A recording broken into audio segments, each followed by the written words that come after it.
как ми направиха и фалшив паспорт, за да игра в националния отбор.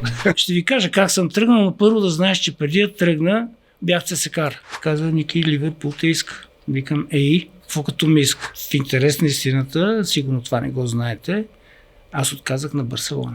Левски никога не може да бъде унищожен с такава публика, която има. Много често ми задават въпроса как успява Ван Бастен да ти вкара 4 гола. Не е на мене. Защото аз не трябваше да го играя втория матч. Аз бях от кръста нагоре, бях парализиран. Писаха в Газета дело Спорт, когато отивам в Италия, че аз съм един от тримата най-силни защитници в света. Аз, Барези и Малдини. Винаги се помни първият. Предполагам, че този път ще се съгласиш с мен и ще запазиш иронията си за по-късен етап. Приемам. Още славният Боян Радев, спортист номер 1 на Левски Спартак, ми е казал. Да. Или си първи, или си никой. Но съм любопитен, защо така започваш? Защото отговорът е много ясен. Той е първият български футболист, който подписа договор в италианската серия А. И то, когато калчото бе най-силното първенство в света. Няма нищо случайно при теб. Пак го доказа. Умееш да ангажираш аудиторията. Умеете ги тия неща, го си минем. Да, не издържам много. Но не смятам да ти отговарям. Ще продължа с визитката на нашия гост, а тя е впечатляваща. Легенда на Левски, с който е спечелил 4 титли на България. 2 пъти ликува с купата на страната и купата на съветската армия. За сините изиграва 254 мача и реализира 34 гола във всички турнири. През 1989 е трансфериран в Болония за 1 милион и 500 хиляди долара и става част от топ шампионата на планетата. Любопитното е, че още на 19 години Ливърпул има интерес към него, но историята ще научите от самия него. След Италия играе в Херта Берлин и Рен. Ще решиш ли аз да се включа за визитката? Не само ти да обираш славата пред гостите. Не, разбира се, може да продължи. През 1987 е коронясан за футболист на годината в България. За националния отбор има 53 мача и 5 гола. Включен е състава ни за Мондиал 94 в Щатите, но неочумяла контузия го лишава от възможността за изява.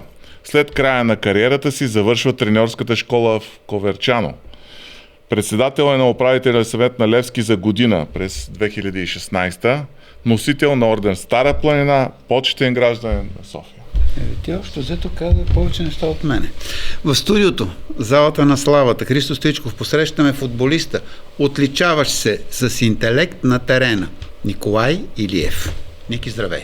Здравейте, благодаря ви за поканата. Надявам се, тъй като сме приятели от доста време, да си говорим на ти. Да, със сигурност. Хубаво. Единствено мога да те поправя, че не е 1,5 милиона сумата, а е 2 милиона.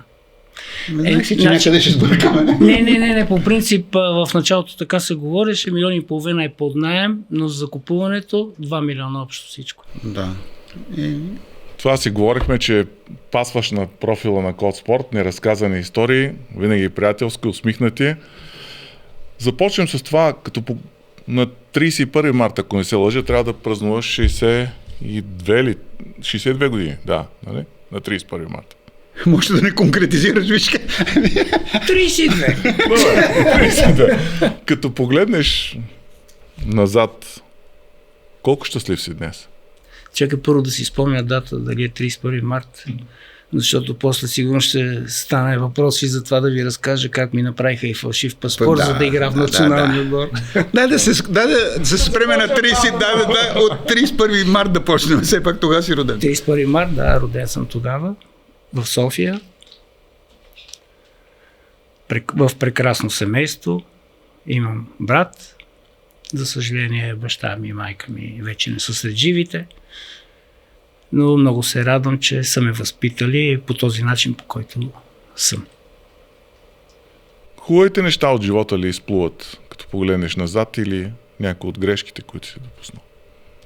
Значи, ако трябва да си говорим истината, през спортния ми живот повечето са болки, страдания, такива изживявания тежки, но няма как да не се радвам на всичко това, което успях да дам и на Левски, и на националния отбор, и въобще, което направихме ние българския футбол за българите, които заслужават такова внимание, за това, където толкова много са ни обичали, подкрепяли и ни подкрепят още и ни обичат през всичките тези години. Кои са грешките, които си допуснал в живота и често ли се сещаш за тях?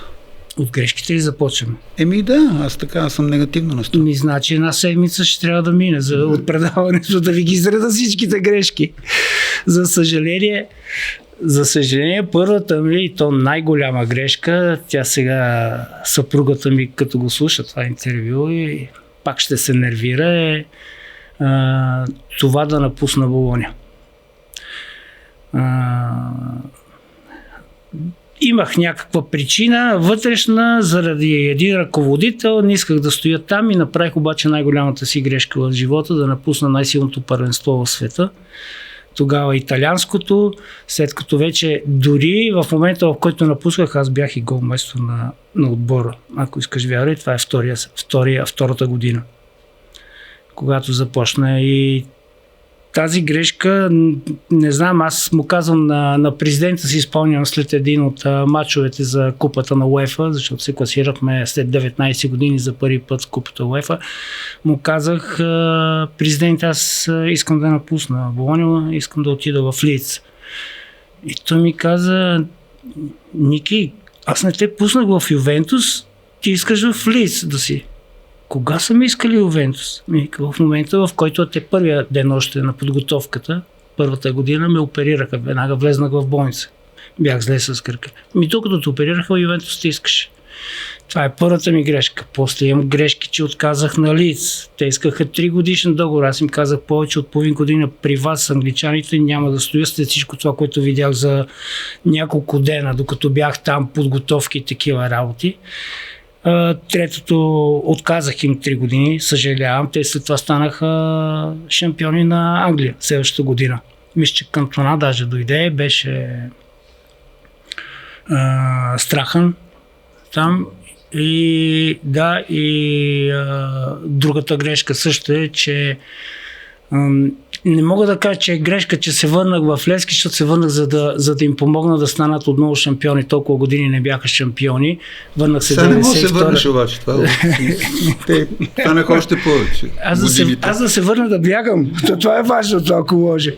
И отказах на Херта Берлин. Искаха да ми продължат договора за още 3 години.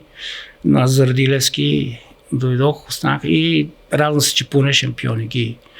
И още много грешки съм правил. Ники, тези грешки, които ги изреди, ако е господин Минев, той си ги брои за успех.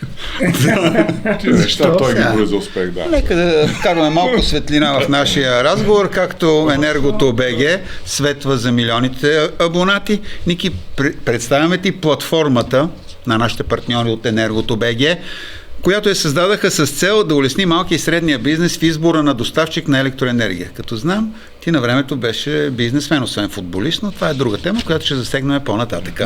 Тя предлага бърз, прозрачен и напълно дигитален процес при изключването на договора. И сега най-важното да обърнеш внимание: Енергото БГ предлага договор с отстъпка за твоя бизнес. Използвай специален промокод СПОРТ за отстъпка. И веднага нещо актуално. Как определяш шансовете на Левски да стане шампион?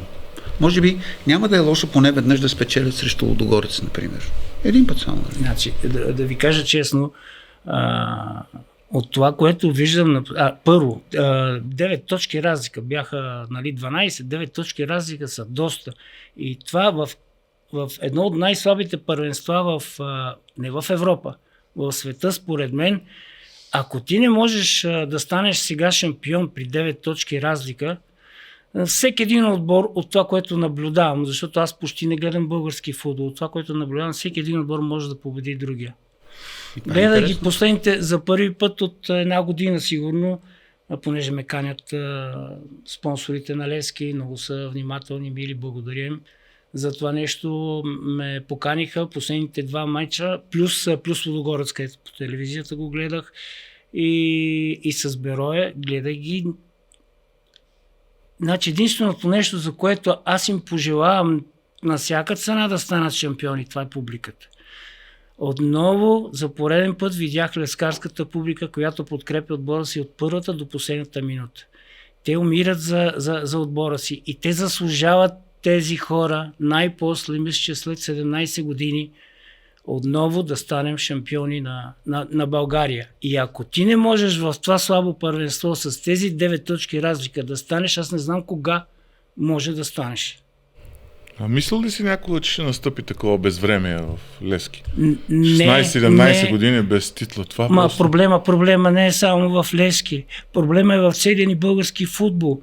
За всичко това, което правят. Аз даже не съм ме кръстил. Аз казвам, ние нямаме българско първенство. Ние имаме чуждестранната лига. Това са само чужденци. Къде са българите? Какво правят за българските футболисти? Какво правят за нашите школи? Вместо да ги развиват, да се развиват децата, оттам да излезат футболисти, които ще са голямата полза и надежда за националния отбор. Ние национален отбор нямаме. И как ще имаме, като почти всичко е чужденци? Ти виждаш Берое, който днес четах дали е вярно или не, 4 месеца не са им изплащали заплатите. От 4 месеца те ти играят с 11 чужденци. И откъде ги намерихте тези пари? С какво им плащате заплатите? И това също става въпрос и за Левски, за ЦСКА. Едно време Левски и ЦСКА бяха в основата на националния отбор. Сега виждаш ли, прав е, мисля, че Русев беше, който днес се изказва, но той, като моето мнение, и Мауриньо да стане треньор на националния отбор в момента, нямаме никакви шансове за някакво класиране. Ние и с хубави съперници играем. Сега, нали, ще се разходят там. Не, наистина, смисъл, оценяват ни хората и играем с... FIFA ни оценява. Да, FIFA ни оценява с подобаващи съперници. Това последните къде ще са? Няма да остане. Добре. Мисля, че добре. Кажи само, беше шеф на управителния съвет на Левски. Защо издържа само 6 месеца и къде се размина с ръководството? Не, никъде не съм се разминал с ръководството. Напротив, Спас Русев просто прецени човека, който дойде след Иво Тонев, прецени, че иска да направи друг екип и така нататък. И затова аз просто бях освободен от поста. Естествено, останах си на Герена, докато бях там. И с каквото може съм помагал, давал съм съвети и така нататък, но това си е преценка на президента. Като дойде един футболен човек и нещата така стават. Преминаваме към неразказаните истории. Началото. Школата на Левски. Каква бе ролята на баща ти, Стефан Илиев, който бе ръководител на отдел спортно строителство в спортен клуб Левски? Разкажи ни началото на твоята история. Аз се гордея с баща ми. Той е човекът, един от хората, които е направил всичките спортни неща на Герена. Включително на времето си спомням, вече играех, мисля, футбол в юношите. Се бяха хванали на бас с Вуцов, че за 0 време ще направят нови футболни терени, такива затревени, с осветление. И го направиха това нещо. Един от хората, които също участва директно в построяването на Козираката, на всичките спортни зали, бутнаха, за съжаление. Аз после ще ви разкажа за това и всичките спортни зали отвън, където са гимнастика, борба, всички тези неща е направено от спортно дружество Левски Спартак. Как тръгна ти? Тръгнах от 10 годишна. Ще ви кажа как съм тръгнал, но първо да знаеш, че преди да тръгна, бях ЦСКАр. Всеки прави грешки, да. Карам нататък. Не, става въпрос за следното. Не, ще ти кажа. В къщи брат ми и майка ми за Левски. И понеже трябваше да имат някакви опоненти, аз и баща ми, аз като малък сега, кой ми е казал какво е ЦСКА, какво е Левски и какво е такова, като малък и аз ще подкрепям да сме 2 на 2. И бях това. Но в момента, в който ме записа на 10 годишна възраст в детско-юношеската школа, оттам нататъка и това, което много се радвам, че аз съм единственият футболист номер 1 на страната, който никога не е изневерил на Левски. Винаги съм играл само и единствено в Левски. В България говоря, да. Нещо като Малдини. Да. Защо Но започнах при по-голямите, за съжаление, 63-та. После ще стане въпрос за паспорта. Нямах право да играя в 64-та в моите години, защото не съм роден след 1 август. 1 август, да, тогава така беше. Аз не знам, има ли го още това правило? Тогава така беше. Не знам, 1 август и не си единствения, който така с тия паспорт. Това мисля вече младежите, даже сме републикански шампиони. Аз игра към по-голямите. Да, нормално. Да. На кой пост започна? Централен защитник. От самото начало. Либеро. Ти сме лагали. Хубаво беше. В нашото училище 112 има живи свидетели, играеше на вратата много добре. Там се започва. Хубав вратар. Ние виждахме в него бъдеще. Не играеше, замествах, като няма вратар и се контузи, аз отивах на вратата. Не, молите се, говори истината. А сега сериозно, за Добромир Жечев кажи. За Бобото Жечев само хубави неща. Ние при него той поколение изгради, както го наричат хората, златното поколение на Левски. Негова е заслугата, страхотен тренер, страхотен като човек. Бог да го прости, съжалявам много за това, което стана, но той е в основата на златното поколение и оттам и на... Според много хора казват, че това е най-силният отбор на Левски за всички времена, въпреки че аз бих сложил и отборите от 60-те и 70-те години. Трудно ли ти беше в началото в Левски? Не, ние бяхме пердета. Въобще, казвам ти, не напразно и Пламен Николов от време на време, като дава интервюта, каза, те бяха голями пердета. Те можеха да си правят какво си искат и с топката и бързо навлизаха в час. Така че ние в началото, винаги сме играли с респект и уважение към противниковия отбор. Особено ЦСКА тогава елиминираше Нотингам, Ливерпул. Ние срещу тях играем, но в момента, в който започнахме матч след матч, те побеждават, елиминират Нотингам, Ливерпул. Ние побеждаваме тях с юношите. Има предвид, че 6 юноши излезнахме повече, но 6 бяхме на терена, плюс 2, които брои Пепи Петров и Емо Спасов, 8 юноши от детско-юношката школа на Левски излизаха и побеждаваха голямия отбор на ЦСКА. С целия си респект и уважение говоря към тях. И винаги ще ги уважаваме. Ние се уважавахме и след матч, независимо от това, че ние ги побеждавахме, но се събирахме, излизахме и така нататък. Винаги сме имали уважение един към друг. И това ще бъде за цял живот. Страхотни футболисти, уникални футболисти. И така. А лесно ли спазваше режим? Защото имаше някои гости преди теб, които... Аз съм най-големия режимлия, най-големия режимлия. Аз на сватбата си не пих вино, не пих нещо да ми налият алкохол. Пих Кока-кола. На самата сватба, когато сме в ритуалната зала, аз си казах на съпругата ми, изливаме цялото, на Тони, казах и изливаме цялото шампанско и го наливаме с газирана ябълка. И в момента, в който той с газирана ябълка, и в момента, в който ми видяха как отпивам цялата част с шампанско, си мислите, то се е пропило. Какво? Но така беше, аз бях голям режимлия. Да, и сега виждаме, че... Килограми си почти като бойното тегло на терена. Аз напълнях даже, да ти кажа. Бях доста зле, напълнях, иначе бях като съвсем вейк. Сега може да ти оправим. Но добре. Може да ти оправим. Много спортуваме в парка с Пламен също. Да, мога ти Пламен Николов, да уточним, десният бранител, твой колега, футболист на годината също. Да, преди с който си имате закачка, защото ти беше елегантен футболист, той беше по-така. Това не го изрязваме.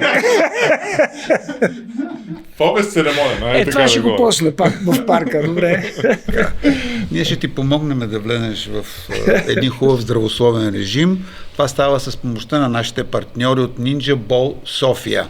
Защото шампионите не се изграждат само с талант. Те се изграждат с избори всеки ден. Бранд, който вярва, че успехът започва отвътре с правилна енергия, баланс и постоянство. И сега най-важното е че може да се възползваш с 15% отстъпка в ресторантите на компанията, само като изречеш вълшебната дума код спорт. При нас са отстъпки за всякъде. Да. Благодаря много. Така са нещата. Бутиков подкаст над 100 000, така се случва сега. А трябва ли да казвам вашите имена? Не, само код спорт. Ние сме толкова известни. Предаването е известно. Това го знам. Да. Това е така. Давай, Владе. На колко години дебютира в мъжкия тим и помниш ли? Имаше ли Мисля, предстартова някъде... треска или просто... Какво се случи около този? Как да нямаш? Казаха ми 82 година. Нямахме хора, много контузини, състезатели и че ще съм в състава, в Плевен игра. Също Спартак Плевен. Това бяха Гетов, Лъчотане. Да. Ето го Лъчо. Да, бяха страхотни футболисти. Уникален отбор на Спартак Плевен. И извинявам се, няма да ви кажа колко юноши там също излезнахме за първи път млад състав срещу тях, а тя бяха страхотен отбор, още един път го потвърждавам. И най-интересното беше, това ми е дебюта, най-интересното беше, че изпочупиха ни градите. Отляво, отдясно, отгоре, надолу, долна града няма, извинявам се. Такова влиза това, което си условно. Красчев Даров влиза резерва. Получава жълт картон. А ние от гол линията избиваме, няма да ви кажа колко пъти. Не само градите. И от гол линията получава жълт картон Краси, вкарва гол, получава червен картон, ние завършваме с 10 души матча и биеме 1-0. Това ми е дебюта, уникален дебют за мен в серия. Серия, боже, да стигнем серия. То горе от тогава беше като серия. Всички отбори имаха по 3, 4, 5, има най-малко страхотни футболисти. Това мога да го гарантирам. Това и вие сте били свидетели. Имаше ли търкания с някой от играчите на Левски, когато влезна от юношите в мъжкия отбор? С първия състав. Да. И в интерес на истината сигурно съм имал някакви, но не мога да си спомня нещо по-особено. С всички се уважаваме, кой каквото е правил глупости, ако е правил, защото 100% сме правили някои глупости, някакви неща помежду си, нещо сме имали спречквания.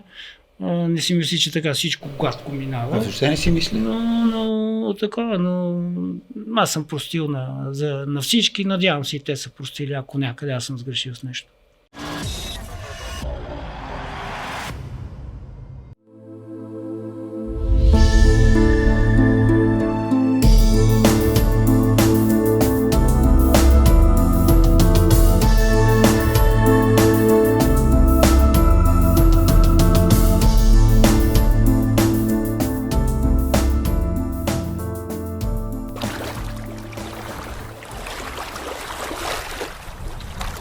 White water, pure and natural, from Bulgaria.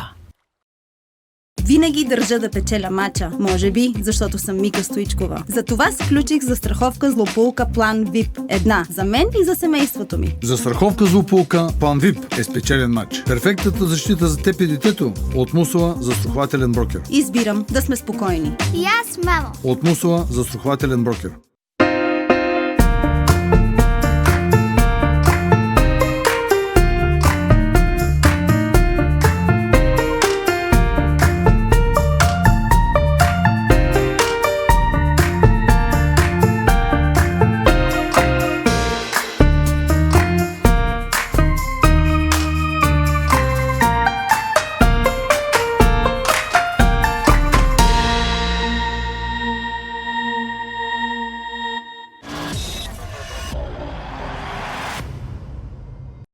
Един въпрос, тук ни провокират нашите партньори от Уинбет, с които започнахме преди 3 години Код Спорт, че ние не знаем, имало история, когато ти си бил на 19 години пред трансфер в Ливърпул. Да.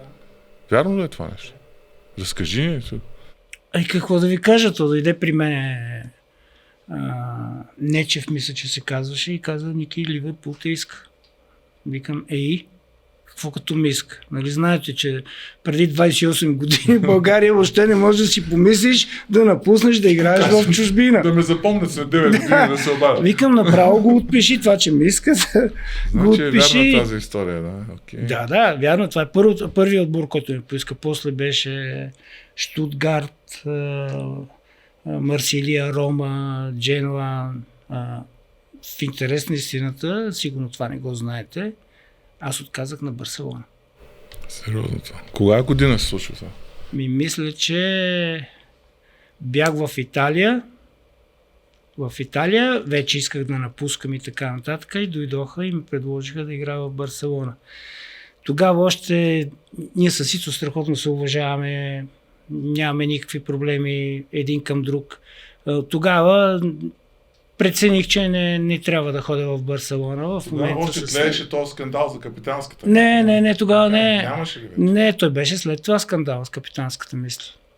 Не е ли преди 90-та? Може и да е. Преди това беше, когато нали, компромисен вариант. Тогава. Дали ти, той не е скандал с капитанската. Какво е там? Дали ти, дали Стоичков и става Бобе Михайлов?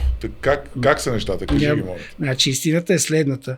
Първо, треньорът, който ми избра, на времето ми избра за капитан. След това се наложи, тъй като аз Кой треньор беше? Мисля, че Борето Ангелов. След това имах проблеми здравословни, не може да играя. Мисля, че не знам дали не бяха те контузии сериозни в Болония, не може да играе и Ицо беше станал капитан. И след като се връщам аз в отбора, той претендираше да бъде претендирал пред мен не е претендирал, да бъде капитан. Вуцата преди този исторически матч, ако си спомняте, с Румъния, където ги бихме 3-0 в Букурещ. Да, направи събиране на футболистите. Тогава футболистите да решат кой да е капитан. Избрахаме мене с пълно мнозинство. Избрахаме и въпреки това, след един мач-два, усетих, че има хора, които мечтаят да са капитан на национален отбор, но от зависи, от такова, са гледали да направят някаква интрига между мен и Ицо. Ние с Ицо никога не сме се карали, в интерес на истината. И аз извиках журналистите преди матч с Шотландия и им казах, вижте какво, за мен никога капитанската лента не е било цел номер 1 и най-важното нещо.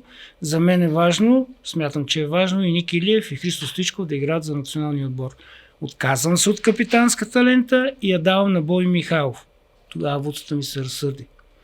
Първо, защо съм се отказал от капитанската лента, без да го предупреда. И второ, защо съм я дал на Боби. Мисля, че Боби я носи достойно. Абсолютно. Разкажи ни, защо се стигна до наказанията в определения за най-скандален матч в България, финал за Купата на страната през 1985 година? Кое провокира цялото това нещо? Значи аз съм убеден, че първо матча доста го подценихме с всичките тези победи, които имахме срещу ЦСКА. Знаехме, че каквото и да се случи и гол да ни поведат, и да, ние ще израним и ще вкараме и ще победим пак. ЦСКА, нямахме никакви проблеми с такова самочувствие, излезахме. Това беше малко подценяване на матча. Но няма как да подминаме първия, Бог да го прости, Георги Славков, първия гол, който го вкара, поведе си топката с ръка. Аз я взимах тая топка. Той я поведе, вземи я от кръка с ръка.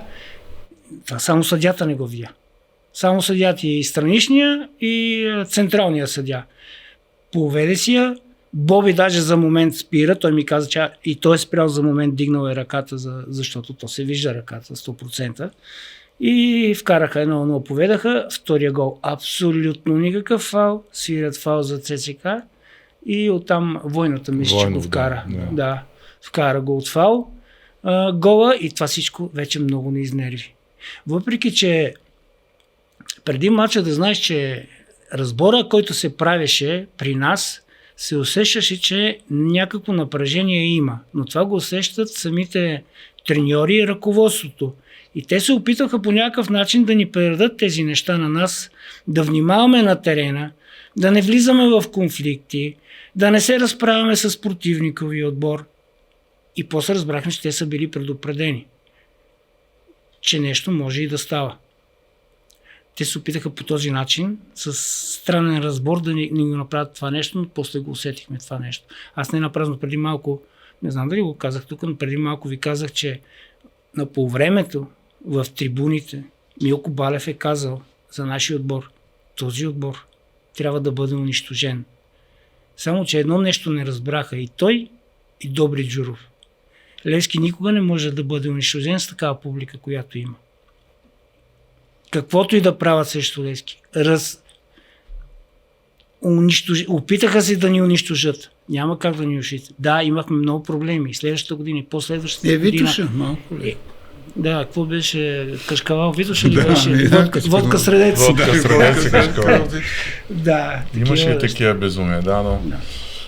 Как преминаваха двубоите ти с толкова изявени централни нападатели? С Паш Живизов, Бойчо Величков, Петър Александров, Любо Пенев? Винаги ми е Пенев. било трудно, защото са страхотни нападатели, защото бяха страхотни нападатели, с Пас, особено той здрав, мощен, даже малко по-висок от мен.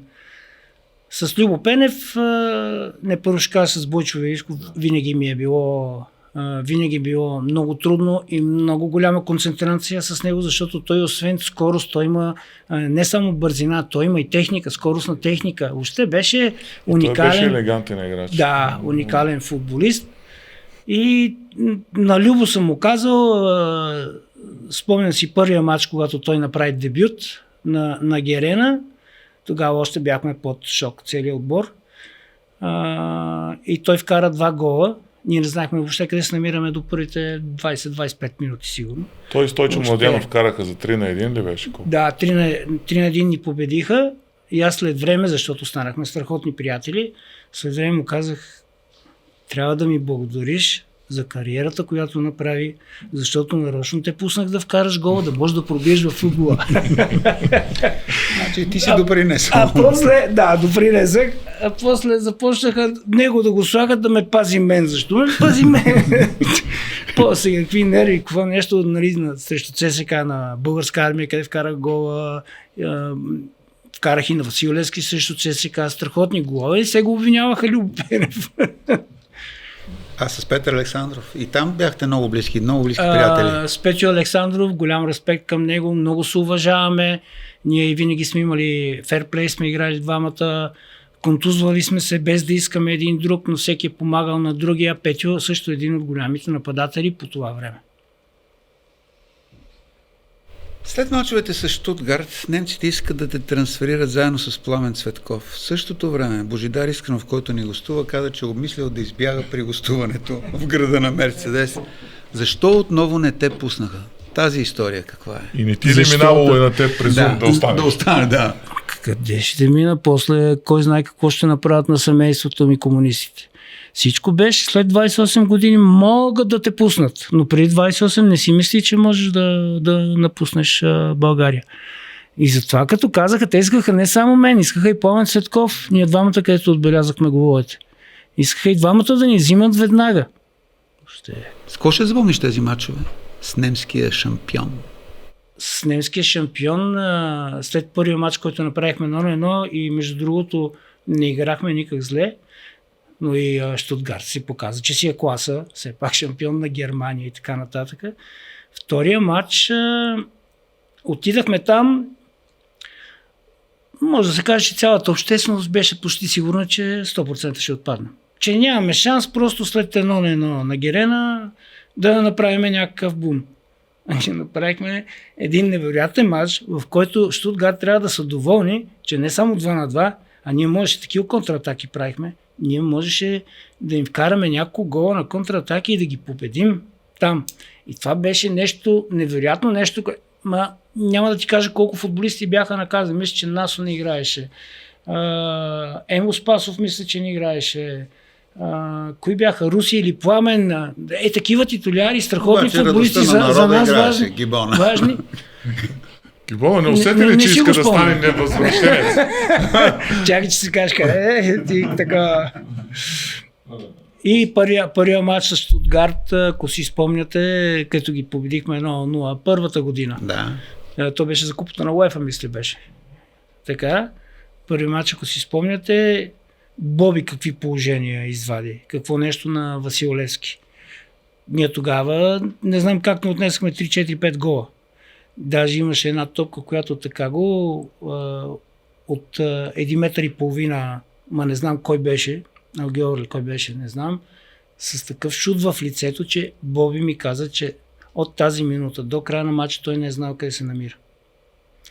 Но успяхме да победим в 90-та минута с гола на Мишо Вълчев.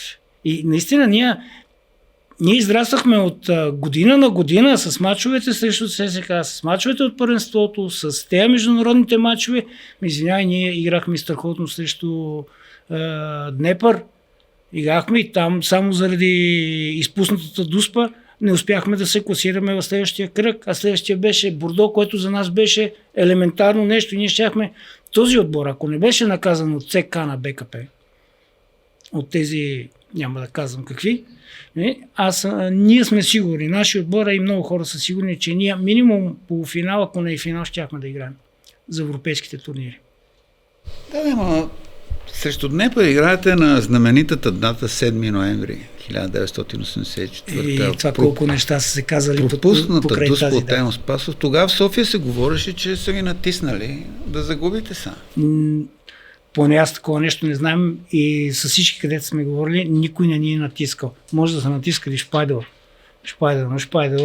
още като беше на Локомотив София, там уволнението му, мисля, че беше елиминирал Динамо Киев, точно така. Динамо Киев и там било голям скандал, как може да елиминираш Динамо Киев. Тук нищо чудно на Васил Методиев да са му казали такива неща. Ние не сме знаели нищо. Значи, ако можехме, щяхме да си вкараме. Дуспата е доста притеснена. Емо ли трябваше да бие дуспата тогава?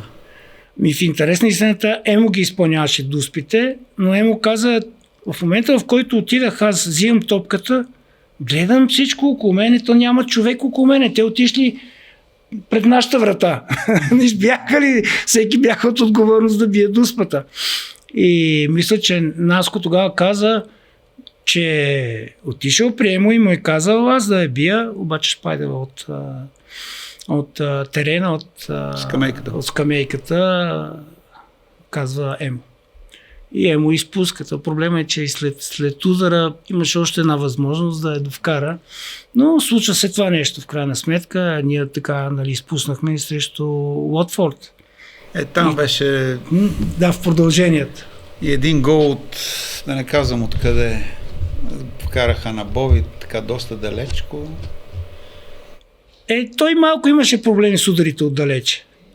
Вие за какво сте там, нали? Да ги предотвратявате тия удари? Няма да предотвратявам още от центъра удари.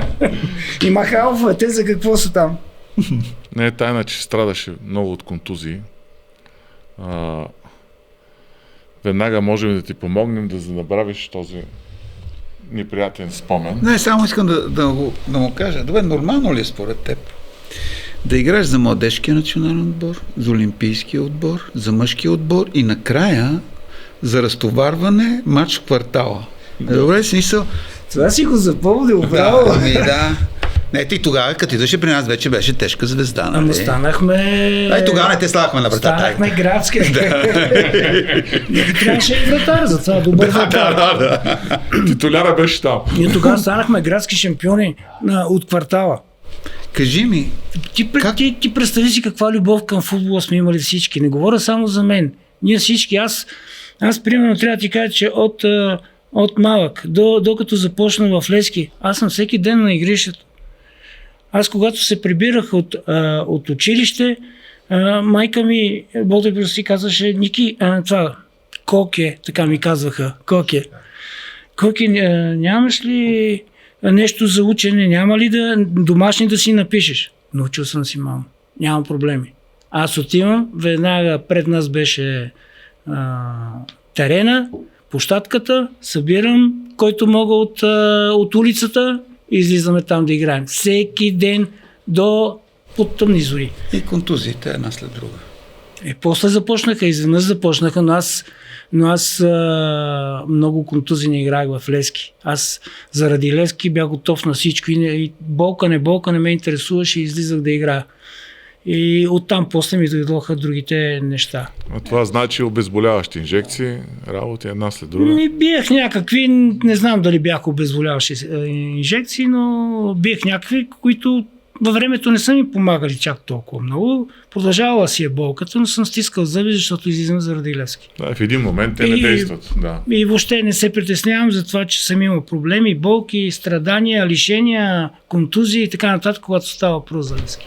Тогава, ако ни беше казал, може да ти помогнем, но и сега не е късно. Да, разбира се. Предоставяме ти една застрахователна полица от нашите партньори и приятели, най-мощния брокер Мусала, застраховка злополука, VIP план за теб и семейството ти. С тази полица от Мусала брокер получаваш VIP защита с покритие по най-важните рискове. Ники, стой, аз имам привилегията, не ставай.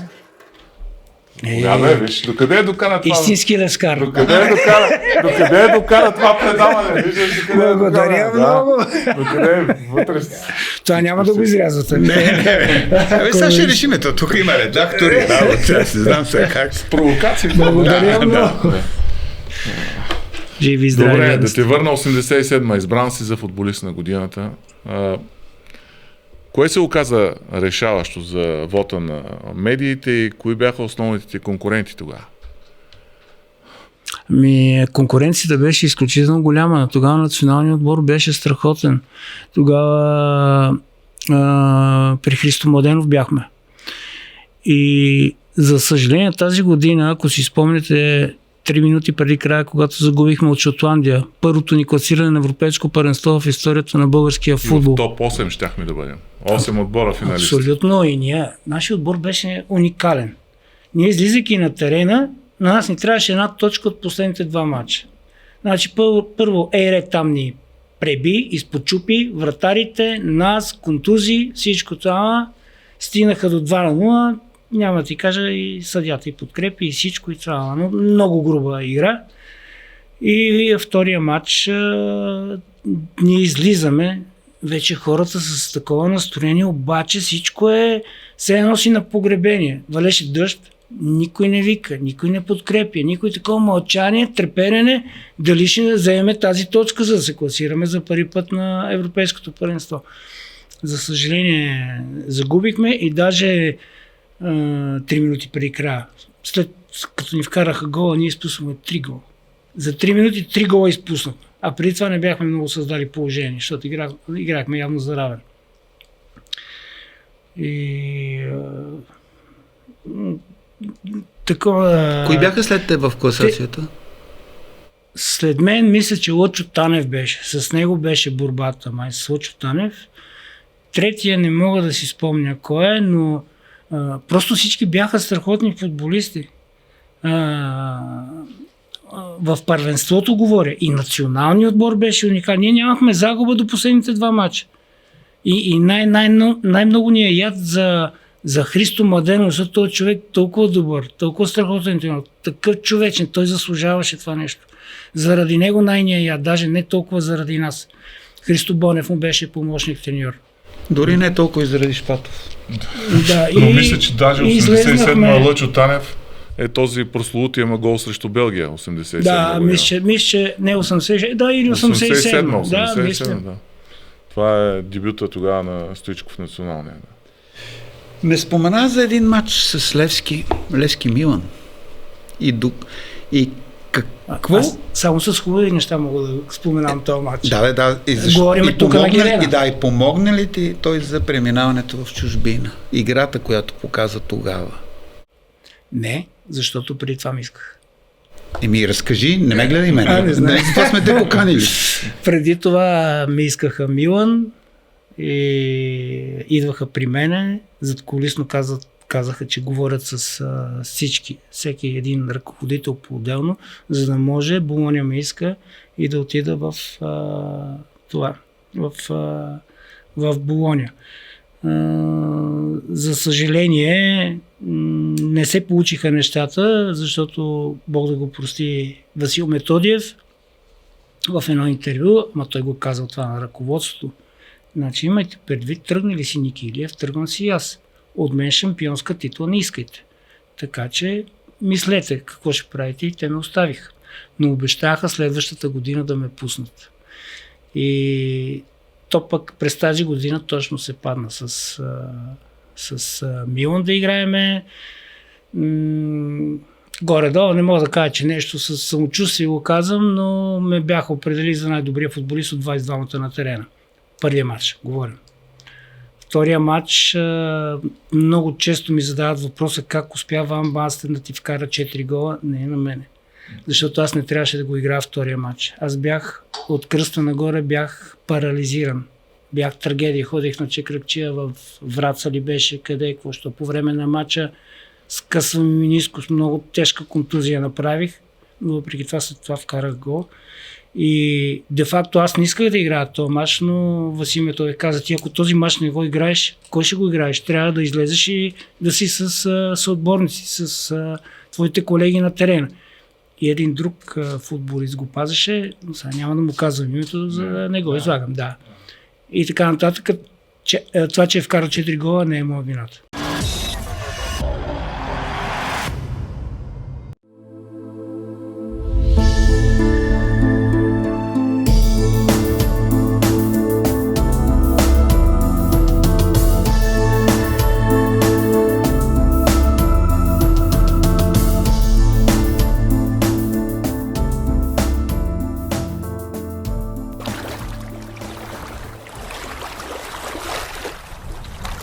Whitewater. Pure and natural. From Bulgaria. Винаги държа да печеля мача. Може би, защото съм Мика Стоичкова. Затова сключих застраховка злополука План VIP. Една за мен и за семейството ми. Застраховка злополука План VIP е спечелен матч. Перфектната защита за теб и детето от Мусула застрахователен брокер. Избирам да сме спокойни. И аз, мамо. От Мусула застрахователен брокер.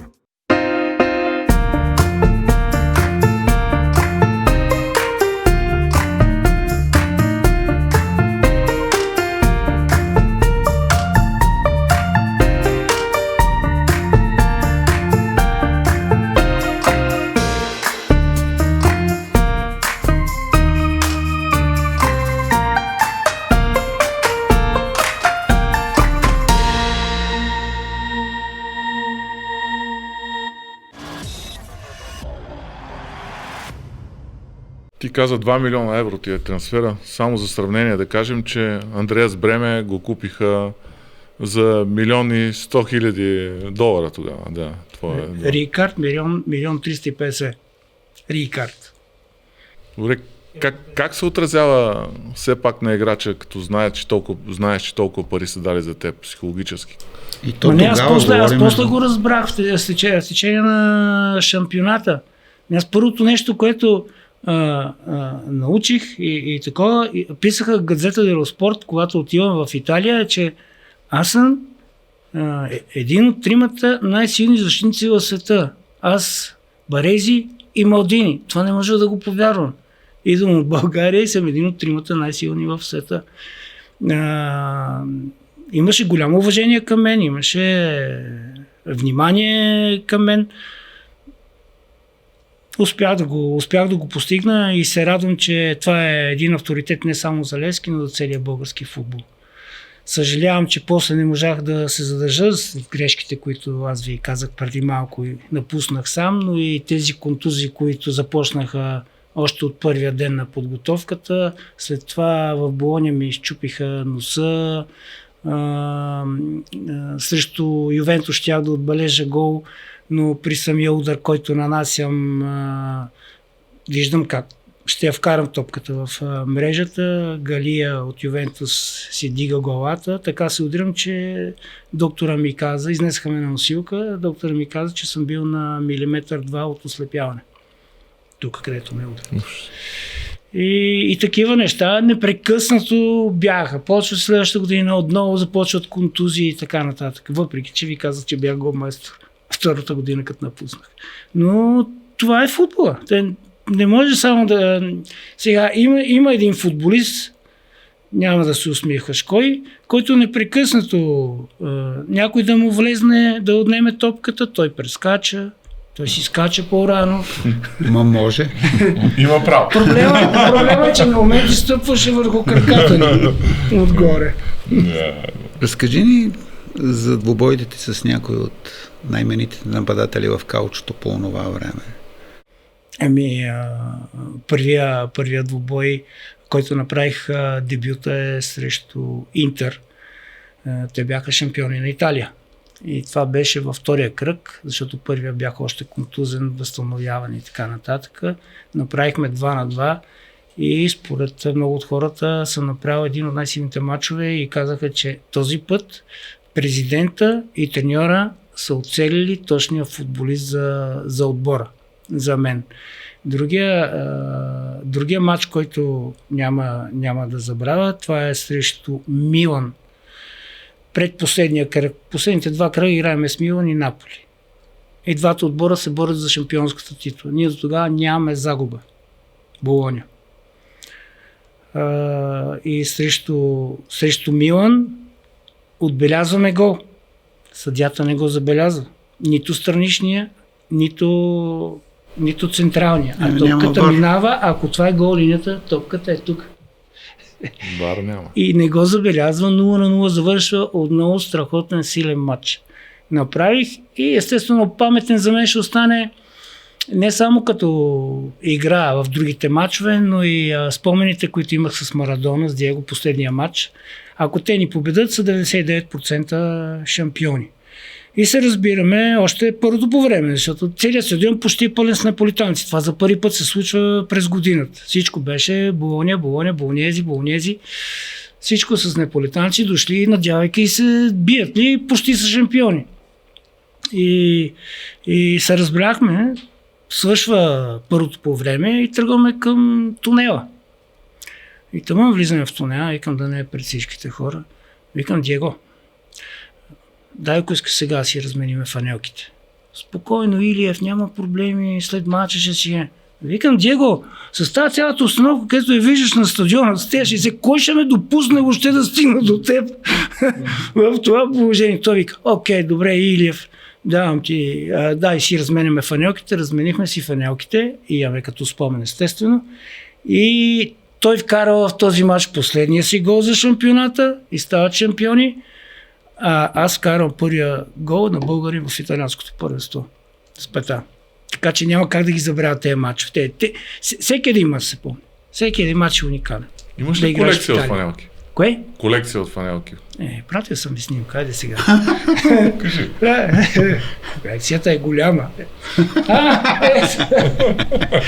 И ние подготвяме някакви номера. Единствено не мога да си намеря фанелката на Рикард. От Холандия.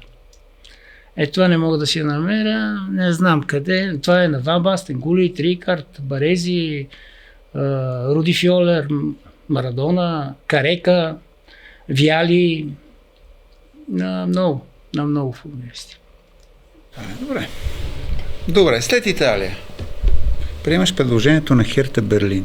Защо реши да заложиш на Бундеслига? След Италия отидах в Лиц, ти казах.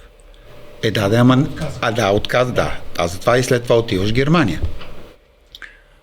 Приех, защото все пак аз 6 месеца в Бирмингам, аз се преместих от Лиц, се преместих в Бирмингам, за да изкарам тези 6 месеца до край. Проблема е, че Болоня в тази година изпаднала серия Б и аз нямах право да се върна. Президента ме чакаше да се върна в Болоня, да продължа да си играя в Болоня, като отказах. Тренирах сам по улиците в Бирмингам, търчейки, бягайки, правейки кросове с футболна болест, с адски проблеми, с адска болка. Дори дечицата са ми живи и здрави и те, едната на 2 годинки, другата на 7 годинки ми помагаха да разтягам, като се връщам, с мене непрекъснато. Виждаха, че изпитвам голяма болка.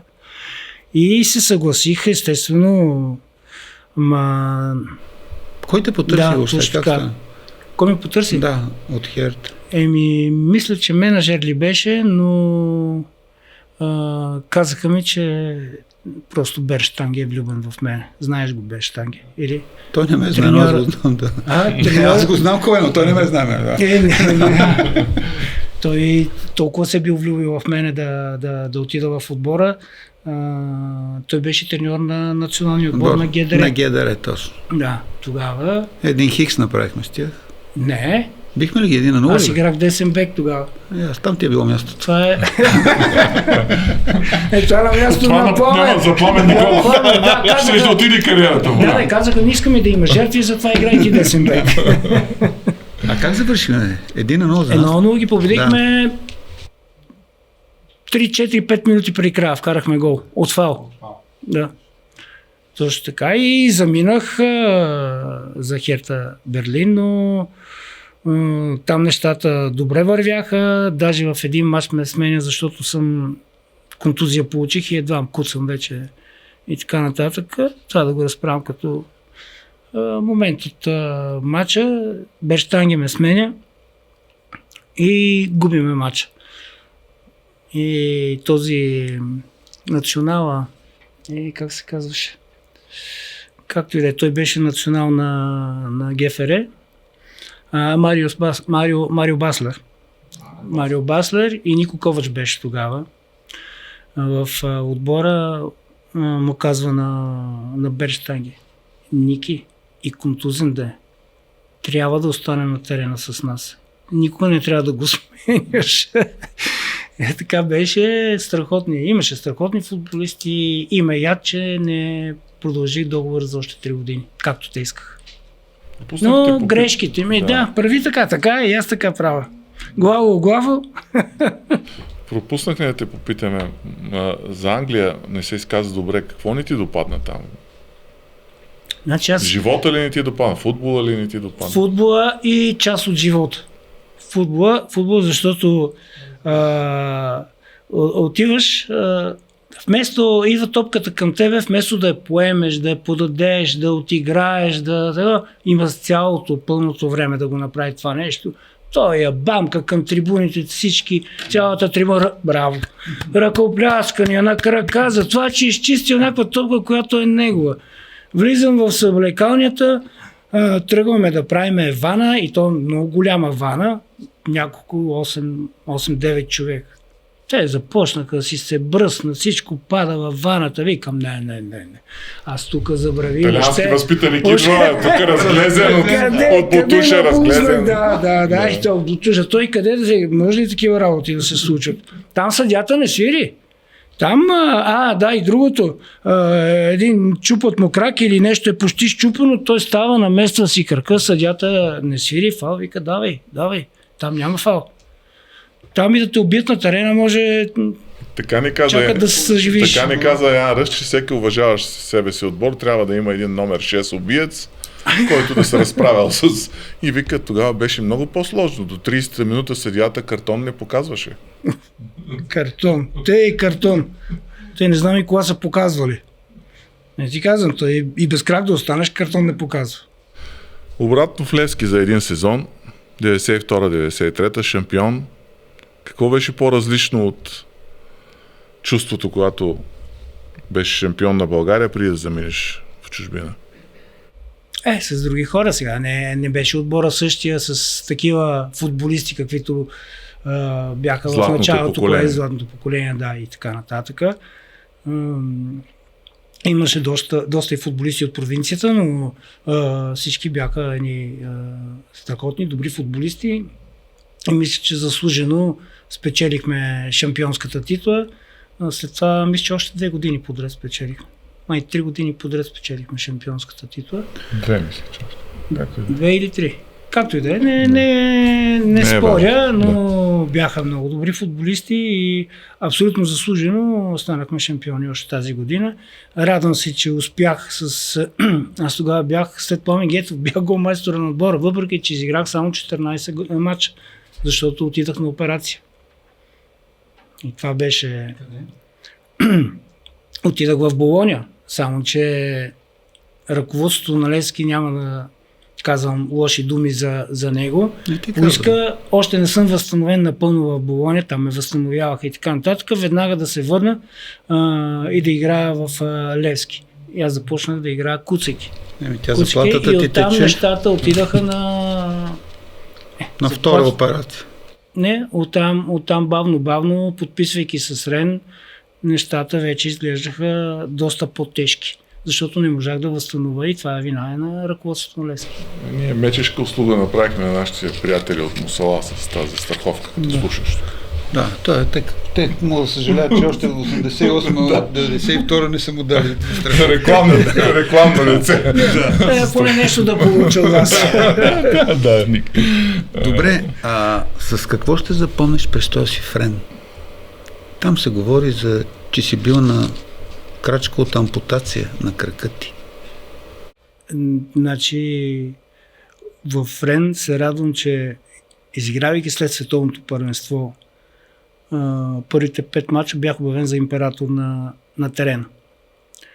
Обаче в 5-тия матч с Дюгарин, не че сме се ритали, където стана европейски шампион, или световен стана. Световен май беше. Световен с Франция.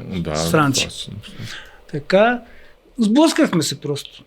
Така, един друг се блъснахме и ни дадаха червен картон веднага сега. Ние се прегръщаме, да кажем, нищо не се е случило. Не, че съдията ни даде червен картон. И аз тогава, тъй като взимах много лекарства и по време на световното и продължавах, тъй като болките в крака, оперирания ми крак бяха изключително голями и по време на световното, и здравия крак ме заболя по време на световното. Там ще разкажеш отделна история. В момента, в който ни изгониха, сигурен съм, че поне един мач ни накажат. И двамата. И решавам да спра за малко всички тези хапчета, където до тогава ги бях пил. И в момента, в който спрях хапчетата, влизам във ваната да се разпусна малко, да разпусна мускулите. Кракът за 0 време, коляното ми стана не тиква, не диня, не знам как да ви го пише. Такова нещо. Този, където ме болеше след операцията на кръстни връзки. Отидах веднага в болница, там, където ме оперираха. Не можаха, направиха пълни тъпоти и глупости, вкарваха ме в топла вода. А то какво се оказа? То се оказа инфекция, която са ме заразили по време на операцията. Още преди световното. Аз затова съм бил страхотни болки, страхотни проблеми. И с този проблем аз после веднага заминах за Болония, там ме спасиха и ми казаха: Ники, хубавото нещо е, че тази стафилококова инфекция се каза, с тази стафилококова инфекция не ти е дала проблеми на мускулите и хубаво, че не е влезнала и в костите, защото може да се наложи да ампутираме крака. Важното е, че не те е ударило в сърцето. Аз тук вече не съм много сигурен в това нещо, защото след няколко години вече основните проблеми дойдоха от сърцето. Така че мисля, че тази инфекция ме е ударила и там, в сърцето, а може би тези лекарства, всички, които съм взимал и така нататък, и Болония ме спасиха. Това беше. И свърших с футбол. След разговора с теб мога да минем и на здравна тема, да направим един подкаст. Аз като гледам, те отиваме. Ще се върнем на терена тогава. Ти си защитник в България с определено с най-много попадения, с най-много голове. Имаш ли си любими? Много са. Давай. Топ 3 ми дай. Топ 5. Да казвам ЦСК. Не, това да не го кажа. Любими голове, си кажи. Те са ми любими голове също. Значи, срещу ГФР, Германия. Вече бяха една. Да, вече бяха една. Да, срещу Германия. Звездите, един удар от голямата палантерия оттам вкара гол на Павел Никол беше. Задната ножица с Локомотив София. Последния матч, когато се сбогувах и заминавах за Болония. И естествено гола срещу Милан на Сан Сиро. Излизайки от дълбочина, вкара гол. Много са ми. Те има и още много, доста голови, които са ми любими, но те са едни от най. При кой треньор дебютира в националния отбор? При Вуцата. И кой е най-щастливият ти момент с лъвовете и най-тъжния? Най-тъжният естествено, че не успях да игра на световното първенство с лъвовете. Иначе най-щастливия не мога да кажа, сигурно са били много и класирането ни на световното първенство, въпреки че не успях да играя, аз бях с колегите ми на стадиона, бях до тях на Парк дю Пренс, бяхме заедно, също като се класирахме за самото световно първенство, за Мексико като се класирахме, защото участвах в една от квалификациите. И всеки един мач съм бил щастлив за това, че съм успял да представя националния отбор на България. Кога почувства, че може да направим големия удар в Щатите? По време на първенството? Ние по всяко време сме... ще ти кажа нещо. Значи, ние отидахме с една мисъл. С една идея, една мисъл. Първа победа. Първа победа на световно първенство. Нищо друго не ни интересуваше. В момента, в който направихме първата победа, оттам нататък, познавайки какви пердета сме, че абсолютно ни пука от нищо, ние играхме по страхотни отбори, страхотно самочувствие, страхотен опит сме придобили по тези отбори. Това се предава естествено вътре на отбора, на терена. Ние играехме не като равен с равен.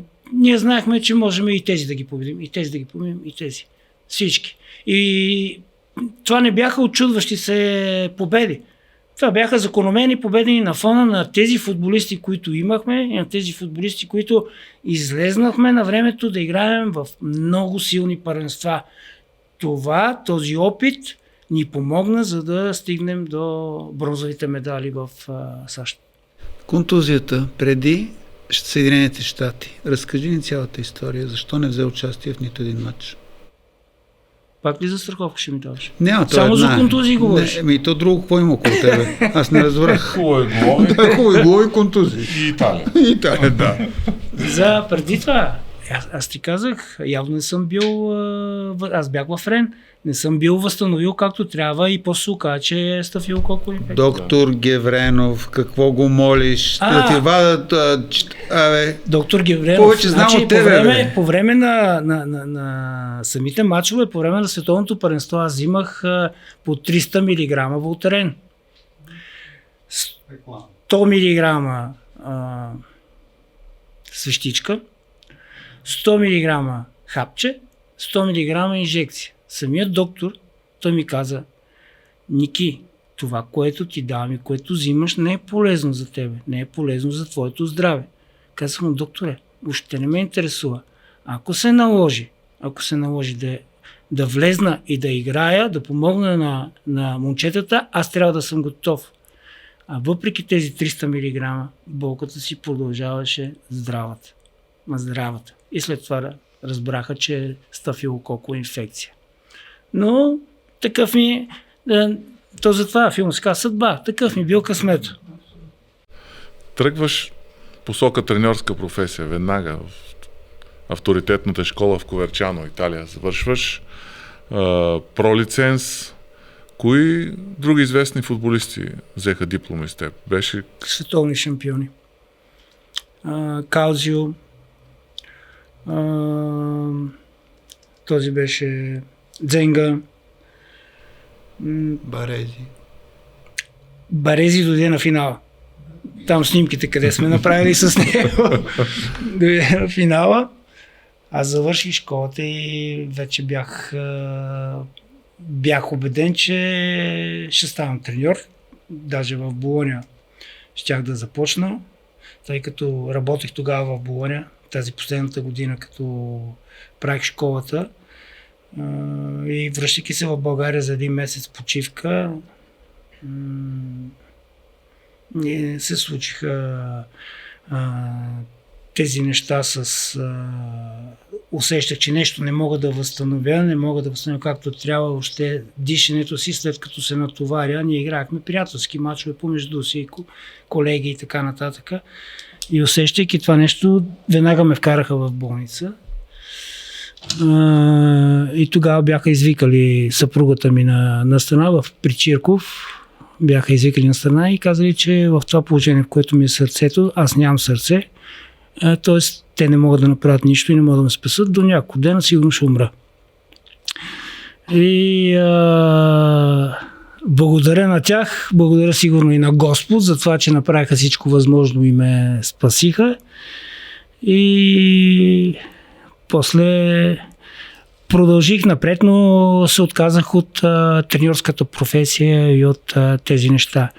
И за съжаление 2023 година, това 2003 се случва, 2020 трябваше вече, казаха ми, че задължително трябва да сложа дефибрилатор.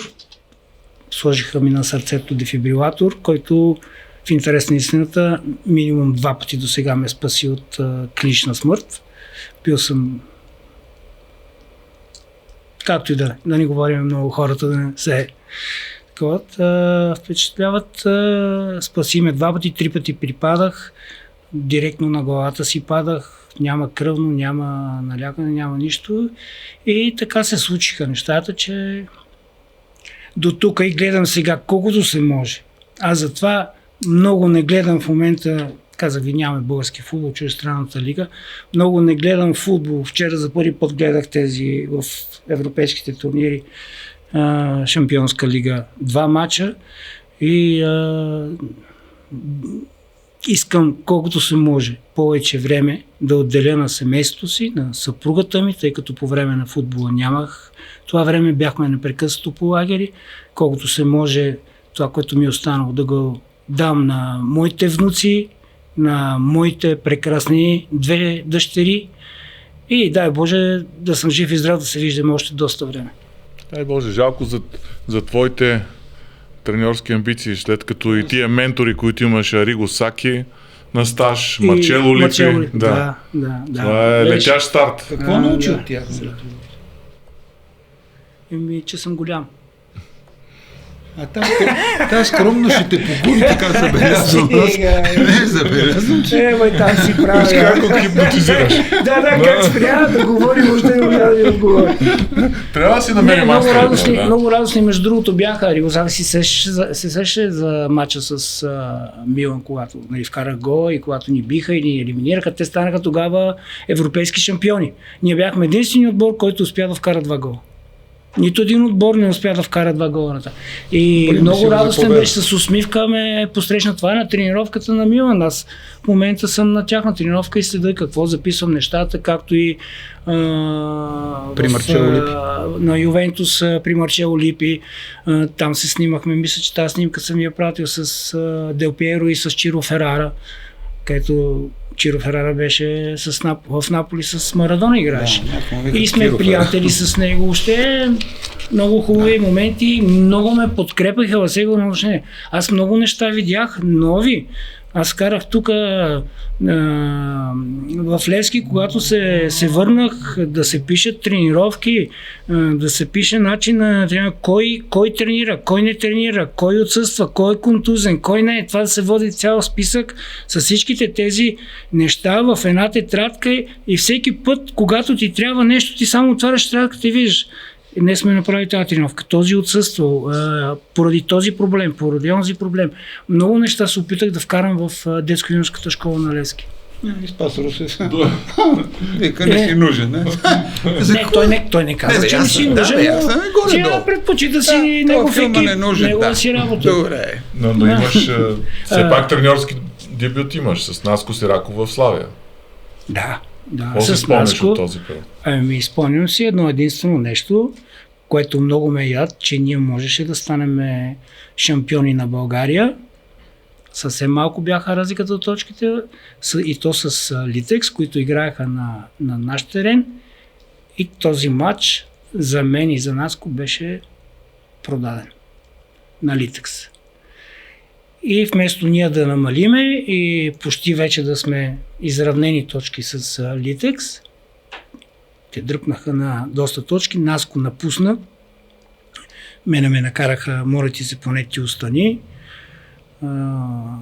И останах до края, но имах такъв разбор с момчетата след това нещо, което след матча, което играеха толкова симулативно и за мен и за всички, че направо, няма да ти кажа, той Краси ме познава, аз съм джаста праста, въобще не се церемоня, казвам право, мочи нещата, истината, те затова много хора не обичат такива, където казват истината и така нататък, няма е изгодно на тях. Но ето това си го спомня период, че ние може да станем шампиони на България. Тази снимка не си ни я пратил ти, ние си я намерихме. Сега да те питам още нещо. Айде, питам. Кажи ми, защо реши да подкрепиш Любо Пенев за поста му президент на Българския? Как няма да го подкрепя? Какво искахте да промени тази така? Всичко. Всичко искахме да променим. И детско-юношески школи, и вътре работа с треньорите, и тренировките, обща методология и така нататък. Ние го направим, защото ние с Любо имаме горе-долу като разсъждение и като характер имаме същия, той е същия. Джаста, праста, право комочи. Няма това, не ме интересува. Нас не ни интересува дали си президент, дали си премиер, дали си министър-председател, дали си депутат, дали си еди какво си. Въобще не ни пука от това нещо и казваме право комочи нещата. То затова трудно може да вървиш нагоре, защото си един от тези, където много хора ще се засегнат от тези, където управляват футбола и които гледат само собствените си интереси. Те не гледат интересите на футбола. За съжаление е така. И ние с Любо щяхме да бъдем страхотна двойка. Бъдете сигурни в това нещо. Ние, където и да ходехме, всички бяха за нас. В цяла България сме ходили. Всички стояха зад нас от всички градове. Само, че разбрахме, че няма да казвам под въздействието на кои, са извикани и кметове, са извикани областни управители, всички да гласуват за Боби Михайлов, защото ако не гласувате, ще ви се спрат всички субсидии и така нататък. Мога да кажеш, той без това никой няма да го гледа това, така че мога да кажеш, ако ги знаеш хората. Чувал съм, не съм сигурен, но съм чувал. Щом само си чувал, една жена казва. Тук е момента да пожелаем на Любо успех. В интерес наистина да те прекъсна. Онзи ден вече се престраших, защото не мога. Аз исках даже да замина за Германия и да ходя да го видя. Престраших се обадих на съпругата му. Много мила, много дружелюбна и ми каза, че Любо бавно върви към оправяне. Нещата се стабилизират и започва аз толкова радостен бех, че направо идеше ми да рисувам, викам няма как по телефона да рисува и го него. И така и бавно започва да качва килограми, защото той беше много отслабно. Докато за съжаление за Боби, за всички съм се молил, аз ви казвам, бях на Карибите, когато ги научих тези неща. Ставам сутрин, събуждам се, започвам да се моля за Любо, за Боби, за Петю, влизам в морето, започвам, гледам небето, моля се за тримата, дай Боже да се оправят, дай Боже Господ да им помогне. Надявам се много. Боби не е в много добро положение от това, което чувам. Не смеят дори да го извадат от будната кома. Така ли се казва? Не знам. С Петю се чухме преди една година. По-добре беше. Хупчев имаш. С Петю Хупчев, за нея говоря. Дай Боже всичко да се оправи и Господ да им помогне. С тия хора сте воювали рамо до рамо за България. Да? Абсолютно. Каквото и да се случва в живота. Боби ми и кум. Да. Абсолютно. Минаваме ли? Към личните въпроси. И то ще направим една седмица вече престой тук. Като го съкратим, ще станат 2 дни. Така, имаш къща Свети Влас, защото все пак те доходите са ясни. Ти си играл футболист на високо ниво, която обаче става обект на кръци. Къде бяхте вие, докато апашите проверяваха колко пара има във вас? Ти сега си помислиш, че майтап си правя с теб. Не, къде бяхме? Аз изпах и той минава линия покрай мене и ми взима нещата. Влиза в къщата, минава покрай крилата ми, взима нещата и тръгва да се насочва горе, където са ми внуците. И късмет, че чува гласове и се спира и се връща и избягва. Щеше и горе, не знам какви неща. Хванаха го веднага. За 0 време. След като разбраха. Нашата полиция ни пази, това не е майтап работата. Подобен случай разправя волейболиста Петър Озунов в Москва, как влиза с път в стаята с играч негов и събуждам се, гледам един търси. И аз така се надигам, той спи. Крадеца му казва Спи, нали, да е спокойно. Те са толкова нагли, но на всичко са способни, защото нямаме кой да реагира адекватно. Не знам как толкова бързо откриха веднага този крадец. Веднага го откриха. Но каквото? Върна ли ти всичко, което беше? Нито една стотинка.